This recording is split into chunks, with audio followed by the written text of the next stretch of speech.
E aí, pessoal, tudo bem? Como que vocês estão? Bom, eu tô perdendo frame pra caramba, então talvez eu tire a minha imagem, e tudo bem, né? Porque vocês não precisam ficar mexendo bonito aí. Eu só quero que vocês prestem atenção no que eu tô dizendo. E a maioria de vocês só escuta o vídeo mesmo, então meio que eu vou cagar pra isso. Sim, eu tenho que me livrar desse Camtasia, eu entendo. Eu entendo. Eu preciso correr atrás desses outros programas que vocês me recomendam e eu não vou atrás por mera preguiça. E eu uso o Camtasia de raiva porque eu paguei por ele. Mas eu sei que tem coisa gratuita aí muito melhor. Agora, vocês podem esperar que assim eu deixe de perder frame e que eu grave, né, os jogos num FPS maior com uma qualidade melhor. Agora, uma coisa que nunca vai ter nesse canal aqui é a edição. Então, se vocês não gostam do fato do vídeo não ser limpo, dele não ser cortado, editado para ficar bonitinho, não achem que um dia vai ser diferente disso, porque uma das coisas que eu mais me orgulho, uma das coisas que eu mais gosto nesse canal é o fato dele ser extremamente honesto. Não estou dizendo que quem edita vídeo não seja, tenha discernimento, mas honesto no sentido de espontâneo, que eu estou falando aqui com vocês de uma maneira que eu falaria se vocês estivessem aqui na sala da minha casa. Então, quando eu falo errado, eu tenho que corrigir. Quando eu falo besteira, eu tenho que me desculpar e retirar aquilo que eu falei. Às vezes eu pronuncio errado e eu acho que essa transparência, ela dá uma honestidade e nos aproxima muito. E é muito diferente se eu tivesse uma edição aqui que convencesse vocês de que, na verdade, eu formatei tudo do jeito que eu queria que saísse, né? Entende a diferença dessas coisas? Eu me orgulho muito e talvez por isso que alguns de vocês tenham a sensação de serem muito próximos meus, como se a gente fosse amigo mesmo, como se a gente se conhecesse. Porque vocês sabem o lado, né? O lado sem edição e sem maquiagem da coisa. Quantas vezes eu não falei coisas e eu tive que vir me desculpar depois? Quantas vezes eu não falei coisas em que eu tive que retirar ou até corrigir no próprio vídeo? Eu acho que isso daqui é uma coisa que me agrada muito. Por que eu tô falando isso hoje? Hoje eu vou falar muita coisa que talvez seja mal interpretada e que talvez eu tenha que voltar aqui para esclarecer e que talvez eu não tenha paciência. Então eu espero que vocês valorizem esse trabalho que eu faço como honesto e não como, enfim, não vamos perder muito tempo falando sobre isso. Eu tenho que dar a vocês alguns alertas. Eu tenho que dar a vocês alguns alertas. Primeiro, quem sou eu na fila do American Gods? Eu só assisti a primeira temporada, tá? Então, basicamente, vai ter spoiler pra cacete da primeira temporada. O nome do vídeo é spoiler. Então, assim, se você tem alguma pretensão de assistir isso daqui, pare imediatamente, assista, vale a pena, depois você volta. Mesmo que spoiler não arruine, vamos supor que você é igual a mim, né? Eu não ligo pra spoiler, mas se você assistir esse vídeo primeiro, você já vai enviesado achando que eu achei. E você vai querer encontrar aquilo que eu vi. E aí não é legal. Não é legal. Tipo, assista e depois vem aqui e vai ser muito mais divertido, vai ser muito mais legal para você, acredito eu. Quais são os meus planos? Eu estou evitando todo tipo de crítica e todo tipo de avaliação porque eu quero ter a minha impressão em relação a isso. Agora que eu terminei a primeira temporada, eu vou direto para a segunda e depois eu vou pro livro. O livro eu ainda não sei qual dessas duas versões aqui eu vou pegar. É um livro caro pra cacete, mas a gente vai fazer aquele bom e velho truque de assinar o Audible por um mês. Isso não é ilegal, não é hack, não é cheat. Isso daqui você pode pagar 42 ou $40, ou então você se inscreve. E ao se inscrever, você paga $15 por mês e aí você tem direito a um crédito que você pode usar para comprar o livro que você quiser. E o livro que eu vou querer vai ser um desses dois que eu ainda não decidi. De qualquer forma, depois que eu terminar a primeira e a segunda temporada e o livro, eu vou voltar aqui e eu vou assistir essa primeira temporada de novo. Porque tem um monte de coisa que eu deixei passar e que eu quero rever. Mas não agora. Então esse vídeo eu estou fazendo de presente para vocês, mas ele não é só um presente para vocês para compartilhar aquilo que eu vi no seriado. Ele é um presente para mim também, porque eu quero deixar registrado para eu poder assistir no futuro o que foi que eu senti, o que foi que eu entendi dessa primeira temporada. E aí você fala, nossa, Fausto, que exagero, é um seriado mó besta. Para mim não tá sendo. Para mim tá sendo um negócio foda. E não é que é foda porque a criação, os cenários, os atores, é foda pela maneira como eles colocaram as ideias e como determinados diálogos eles podem render resenhas de horas com alguém no boteco, caso as pessoas estejam interessadas em debater sobre isso. O último aviso que é extremamente importante, isso daqui não é sobre Deus, isso daqui não é se Deus existe ou não. Isso você responde. E não é sobre a religião verdadeira e o Deus verdadeiro. Isso é a sua religião e o seu Deus. E a gente não está aqui para discutir isso. A gente está aqui para discutir todos os outros deuses. Então vamos fazer de conta que não é sobre o seu Deus que você sabe que é o verdadeiro, mas é que é sobre todos os outros que você sabe que são falsos. Vamos partir desse princípio, porque aí ninguém briga. Então, pelo amor de Deus, não tentem me evangelizar nos comentários e não tentem me agredir por aquilo que eu penso a respeito de teologia, de religião, de deuses. Por favor, tenham discernimento em relação a isso. Né? E se a pessoa ela for tão extrema ao ponto dela não conseguir digerir aquilo que eu vou falar agora, a minha impressão em cima de um seriado, e para começar a tentar me catequizar violentamente, aí é porque essa pessoa ela realmente não pertence a esse canal e é melhor que ela se ausente da nossa microcomunidade aqui que nós estamos fazendo. Ok?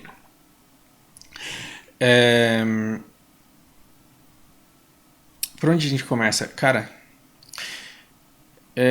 esse seriado ele é sensacional no sentido de contrapor deuses antigos com os atuais e mostrar que determinadas coisas que nós fazemos hoje em dia são meras manifestações de deuses antigos que existiram.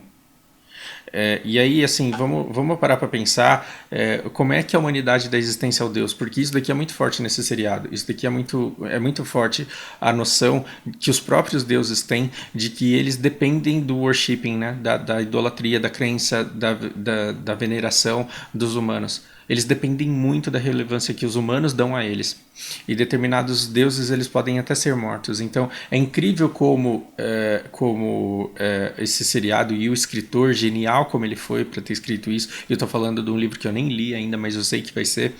É incrível como eles colocaram divindades no papel de pessoas e colocaram elas extremamente dependentes dos humanos, extremamente preocupadas com aquilo que eles pensam e fazem e querem, e com o rumo que o mundo está mudando, porque isso interfere diretamente na vida deles. Na vida deles. É como se os deuses eles fossem, embora extremamente poderosos, o lado frágil, porque além deles dependerem dos humanos, eles concorrem muito entre si. E isso tem muito a ver com o worshipping, a importância de adoração. E a importância dessa adoração, e a gente vai tratar essa palavra de diferentes maneiras, é algo apaixonante da maneira como ela é colocada nesse seriado. Então se prepare porque você vai começar a viajar no mundo de Bob. Eu sou o Bob e eu vou levar você para um universo que parece dorgado. Parece drogas aqui a nossa conversa. Ok? Então, se você, na minha concepção, se você, e tudo, não preciso ficar repetindo aqui na minha opinião, né? Vamos convir aqui que esse vídeo de opinião, e eu não preciso ficar falando toda hora que eu acho e que é a minha opinião. Posso me dispensar da necessidade de ficar falando eu, Fausto, acho. Tá? Então eu vou afirmar coisas que eu não tenho como provar porque são minha opinião a partir daqui. Tanque aí. Os deuses nesse seriado eles têm plena consciência de que eles foram criados pelos seres humanos. E que eles são sustentados pelos seres humanos. Isso faz muito sentido. Se você acabar com a cultura e largar um monte de seres humanos, eles vão buscar naturalmente a Deus. Isso é um instinto natural. De onde eu acho que vem isso? Desde muito cedo a gente trabalha com a ideia de sermos protegidos por uma força que a gente não entende. Isso desde bebê, a gente nasce bebê. Você nasce sem consciência nenhuma. Eu já falei isso em vídeos anteriores. Vamos repetir aqui para reforçar. Você, bebê, nasce, sente fome, você não sabe o que é fome, sente frio, você não sabe o que é frio, tá cagado, você não sabe o que é estar cagado. Bebê, você sabia o que eram essas coisas? Não sabia. Você lembra? Também não lembra, mas era assim. E quando você estava com frio, com fome, cagado, você chorava e aparecia alguma coisa e resolvia o seu problema. Você não sabe onde começa, onde termina o seu corpo, mas o seu problema estava resolvido. Depois de um certo tempo, você já não chorava quando você estava com fome, porque você sabia pegar o danoninho lá onde ele estava. E você sabia se cobrir. Mas aí, de repente, quando aparecia um cachorro na sua frente e começava a latir pra você, aí você entrava em pânico porque você não sabia como lidar com aquilo. O que você fazia? Chorava. E quando aparecia alguma coisa sobre a qual você não tinha controle, alguma coisa que você não conseguia entender e que te colocava numa situação de risco, o que você fazia? Você chorava/rezava. E aí aparecia uma entidade, uma força superior que você ainda não entendia muito bem, vamos chamar essa força de mãe, e gritava com o cachorro, dava uma vassourada nele, ele saía correndo e você tinha o seu problema resolvido. Isso cria nos seres humanos um desejo muito grande de contar sempre com uma força superior que vem toda vez que ele tá se fudendo. Ai, você tá dizendo que eu sou um crente interesseiro que só reza pra Deus porque precisa? Não, eu amo Deus de verdade. Eu sei que você ama, eu respeito o seu amor.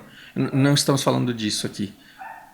A gente está falando da natureza do ser humano e não do seu amor ao seu Deus, que é o verdadeiro. A gente está falando aqui sobre a natureza do ser humano em relação a divindades. Percebe? Então, se você não sabe como lidar com determinadas situações, tá, aí você vai crescendo e você vai percebendo que a sua mãe é a sua mãe, e que o seu pai é o seu pai, e que o seu irmão grandão, ele é o seu irmão grandão. Mas tem problemas que eles não conseguem resolver. E conforme você vai crescendo cada vez mais, seu pai vai ficando velhinho, sua mãe vai ficando velhinha, e você, que foi o único que se formou na faculdade da sua família, é o cara supostamente mais inteligente, a mina supostamente mais inteligente da família, cai sobre você a responsabilidade de resolver os problemas mais complexos, só que você não consegue resolver todos. E existem coisas que fogem ao seu controle. E quando esses problemas fogem ao seu controle, por exemplo, você está dirigindo a 170 por hora numa estrada, aparece um caminhão e não dá para você desviar. O que você vai fazer? Você vai rezar. Se o avião desliga uma turbina do nada e ele começa a cair e despressuriza dentro da nave, o que você faz? Você reza, porque é a única coisa que dá para fazer. Quando você reza para alguma coisa que te salvou lá quando você era bebê. Não parece os coach falando das crenças limitantes nessa porra? Parece, né? Desculpa. Mas é justamente isso. Toda vez que te foge o controle, aquilo que está acontecendo, você tende a acreditar em alguma coisa superior a você e que pode resolver o seu problema. Desculpem aí pelo cachorro latindo, eu não sei o que ele está fazendo acordar dessa hora. Vamos lá. Quando o Deus Fogo ele foi importante na história da humanidade, quando a humanidade não sabia lidar com fogo. Então, quando o fogo ele era acendido por um raio que caía, pegava fogo nos negócios lá, você não sabia como acender direito, você não sabia como apagar direito, você não sabia como impedir que ele queimasse a sua comida, você não sabia como impedir que ele queimasse a sua família, mas você queria manter ele aceso porque ele te deixava quentinho e ele deixava a sua comida quentinha. Quando você não sabia como lidar com o fogo era um Deus para você. Eu tô falando você, humanidade, tudo bem? O fogo ele era extremamente importante para você, porque tinha alguma coisa ali que você não entendia e você dependia de uma força superior. Aí, independente de você ser monoteísta, politeísta, ou qualquer coisa que você seja, você depende de uma força e ela é relevante para você e você a venera. Aquilo é extremamente relevante, você não tem controle sobre ela e você a venera, de alguma forma. Então nós tínhamos aí o Deus Fogo. Quando que nós matamos? Quando que nós, humanidade, matamos o Deus Fogo? O dia que a gente aprendeu a controlar ele completamente. O dia que inventaram um isqueiro, o dia que fogão se tornou uma coisa banal, extintor de incêndios se tornou uma coisa banal, o dia que você aprendeu tudo sobre combustível, comburente, como é que você faz e apaga o fogo, o dia que você aprendeu né, tudo relacionado a ele, você matou o Deus Fogo, porque você nunca mais rezou para o Deus Fogo, porque você tinha pleno controle sobre ele. Em determinado momento, a humanidade evoluiu e nós começamos a fazer navios. Quando nós começamos a fazer navios, a gente já não tinha tanto medo do Deus Fogo, mas a gente tinha um medo do caralho do Deus Vento. E por que a gente tinha um medo desgraçado do Deus Vento? Porque nós dependíamos dele, nós não o dominávamos e não o compreendíamos completamente, nós dependíamos dele. Nessa época, do início das navegações, o Deus Vento ele foi extremamente venerado.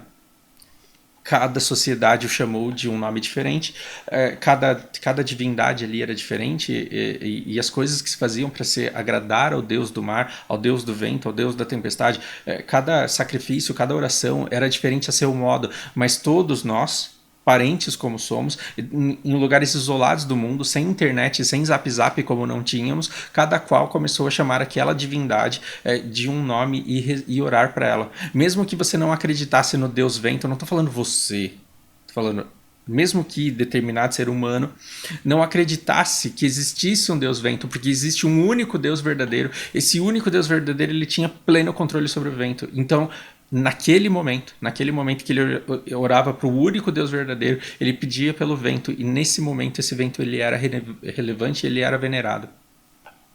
Quando foi que nós matamos o Deus Vento? Muitos de nós não matamos ainda, mas assim, nós matamos o Deus Vento quando por exemplo, a meteorologia passou a permitir que no Japão os japoneses ficassem sabendo com 14 dias de antecedência a chegada de um tufão. Eles sabem que o tufão está se formando e que ele vai alcançar num lugar no Japão. 3 dias antes do tufão chegar em terra, eles sabem exatamente que cidade vai ser atingida por ele e com que força.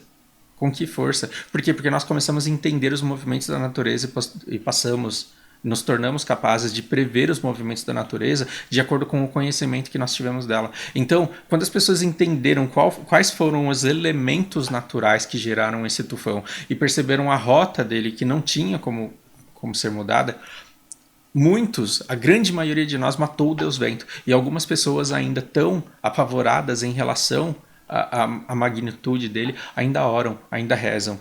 Seja para o Deus Vento, ou seja para o Deus verdadeiro que tem controle sobre ele, ou seja para qualquer Deus que vai conseguir protegê-lo dentro do seu casulo, nós rezamos então a gente não pode dizer que esses deuses eles morreram completamente. Quem mora perto da floresta tem medo do Deus Fogo.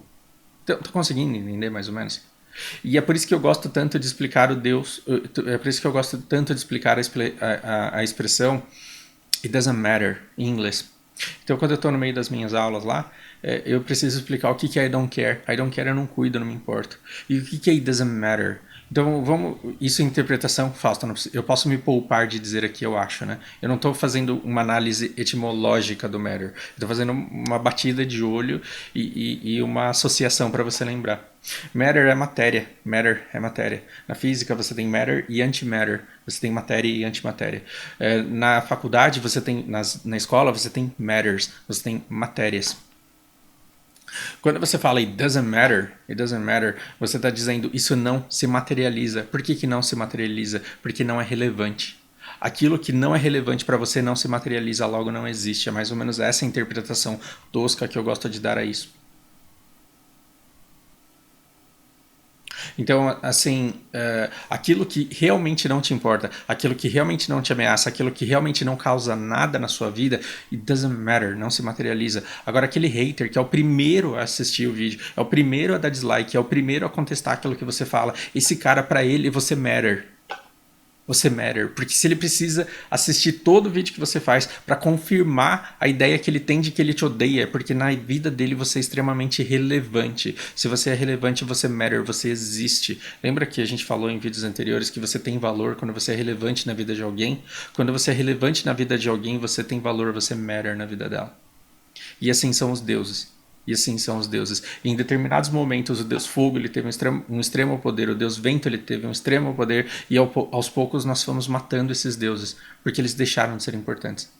Em sociedades aqui próximas à nossa, próximas entre aspas, a gente teve parentes nossos que acreditavam no Deus Sol e o veneravam. E o Deus Sol era extremamente importante, porque afinal de contas é com o Sol que você tem plantas, calor, e as condições básicas, era a explicação de toda a grandiosidade, de tudo aquilo que eles não tinham controle. Tudo aquilo que eles não entendiam estava representado pelo poder grandioso do Deus Sol. E eles acreditavam que se eles não sacrificassem uma vida no final da tarde, o Sol não voltaria na manhã seguinte. Quanta gente teve que morrer. Até que eles perceberam, ou não sabemos o que aconteceu com essa civilização,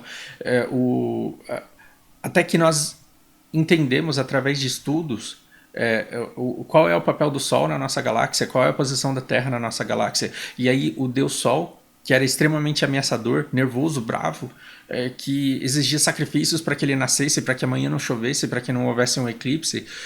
Quando a gente entendeu o movimento dos astros, nós matamos o Deus Sol, tal qual ele existia antes.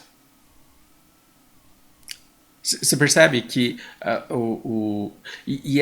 esse livro e essa série, eles são geniais no sentido de colocarem esses deuses aparecendo e morrendo de medo de sumir, e interagindo entre eles e dividindo espaço no quanto eles são relevantes à humanidade.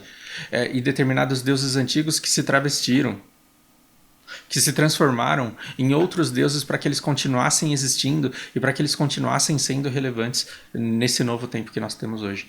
Cara, é simplesmente espetacular. Então, eu tenho aqui pontos como o Deus da música, interpretação minha, e eu posso assistir isso daqui uma segunda vez e perceber que eu estava errado. Nós tivemos um Deus da música que era um cara que estava treinando um japonesinho lá, como se fosse um pai e um filho. Mas ele visivelmente ali, ele representa um papel de um deus. E é engraçado porque ele faz o menino se desenvolver absurdamente como músico. Absurdamente como músico. Além de nerd no videogame, ele é um músico incrível. E aí ele mostra pro menino, o Deus, ele mostra pro menino as composições de Bach e faz observações bem pertinentes do tipo, esse cara aqui, ele da dor ele tirou alegria e ele conseguiu, na história desgraçada dele, cheia de dor, ter alegria e demonstrar essa dor e essa alegria numa música, num trecho, numa composição. E a genialidade dos grandes compositores como Mozart, Beethoven, e o próprio Bach, a genialidade disso mostrava o quanto esse Deus da música ele era relevante e importante, porque as pessoas escutavam uma sinfonia e falavam, puta que pariu, que caralho, Mozart é um Deus, entre aspas, é um gênio. O trabalho de Bach não se reproduz. O trabalho de Beethoven não é qualquer um que faz. E a genialidade deles, o brilhantismo deles, mostra a existência de um Deus grandioso por trás dessa capacidade toda. Aí vai o moleque, o novo gênio, aquele que estava sendo treinado para ser o novo, a nova revelação, treinado pelo próprio Deus da música para ser a nova revelação, ele tem contato com o Deus da tecnologia. E aí o que ele faz? O que ele faz? Ele escreve um código, ele escreve um algoritmo e ele constrói uma máquina capaz de compor uma música.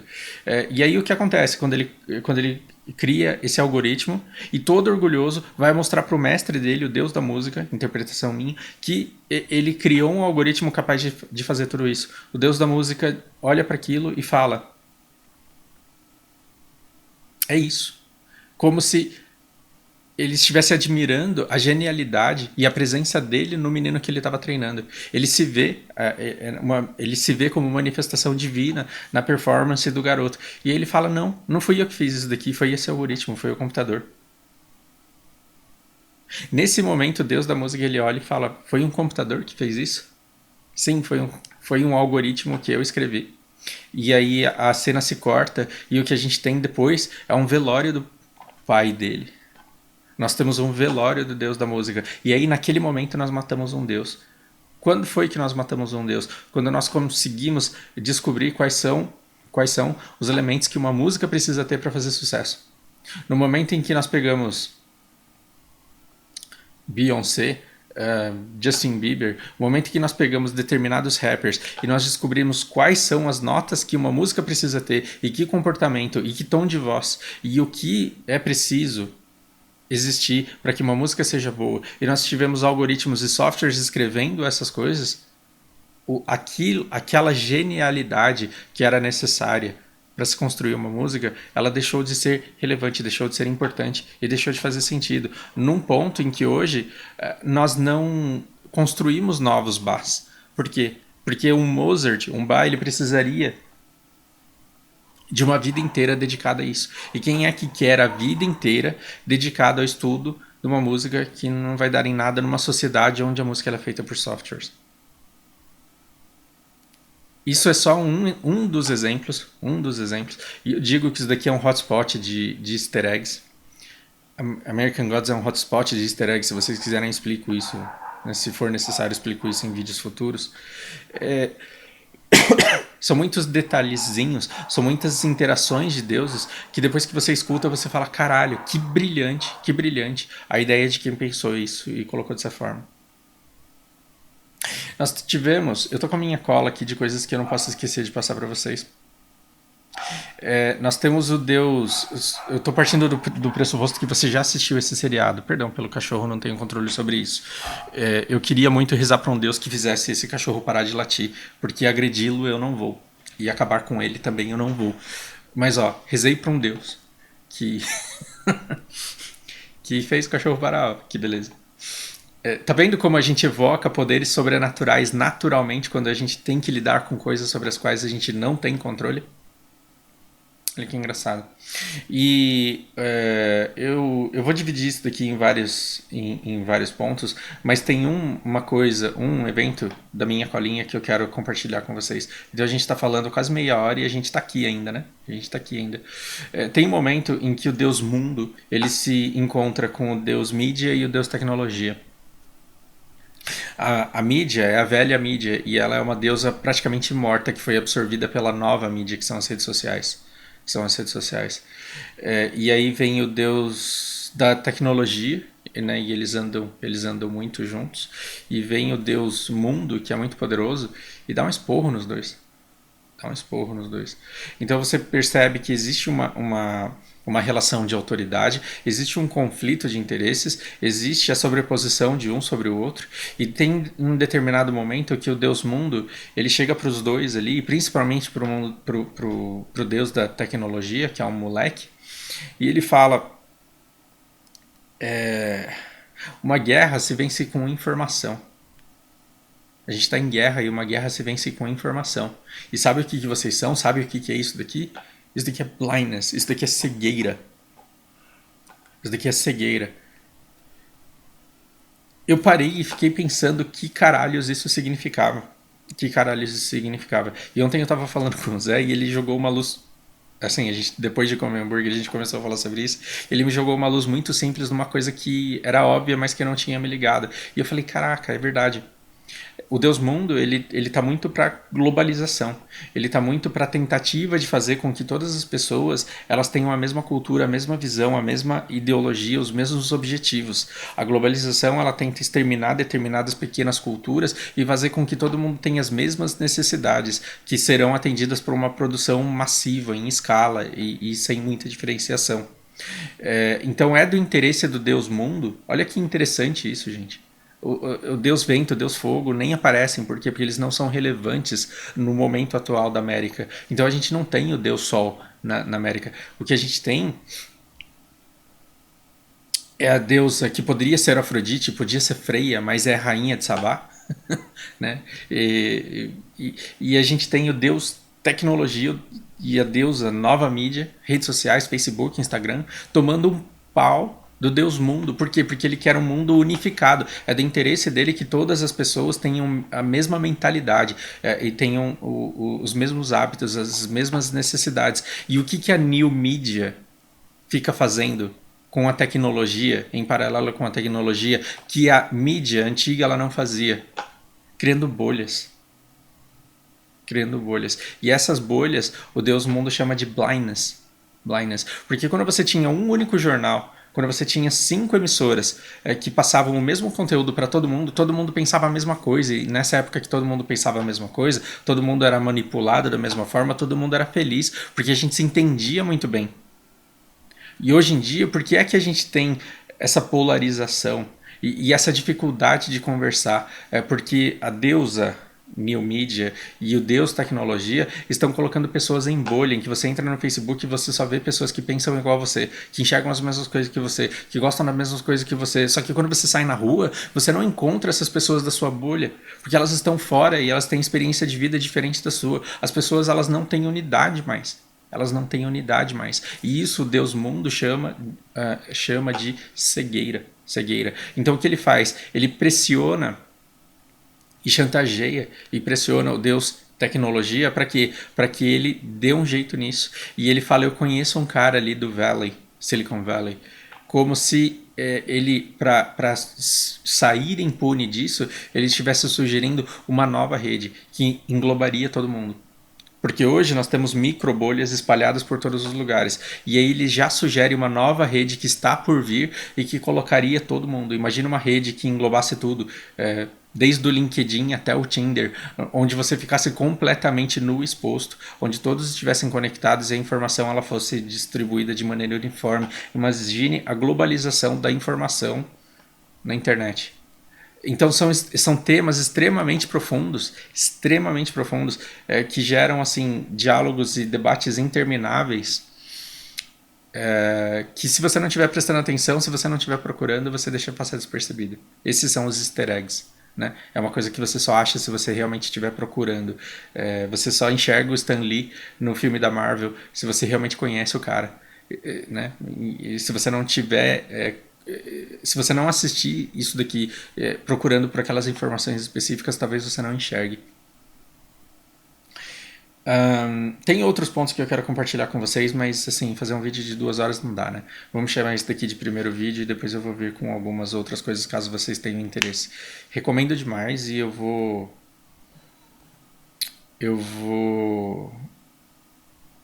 fazer pelo menos mais uns 2 vídeos aqui dessa primeira temporada.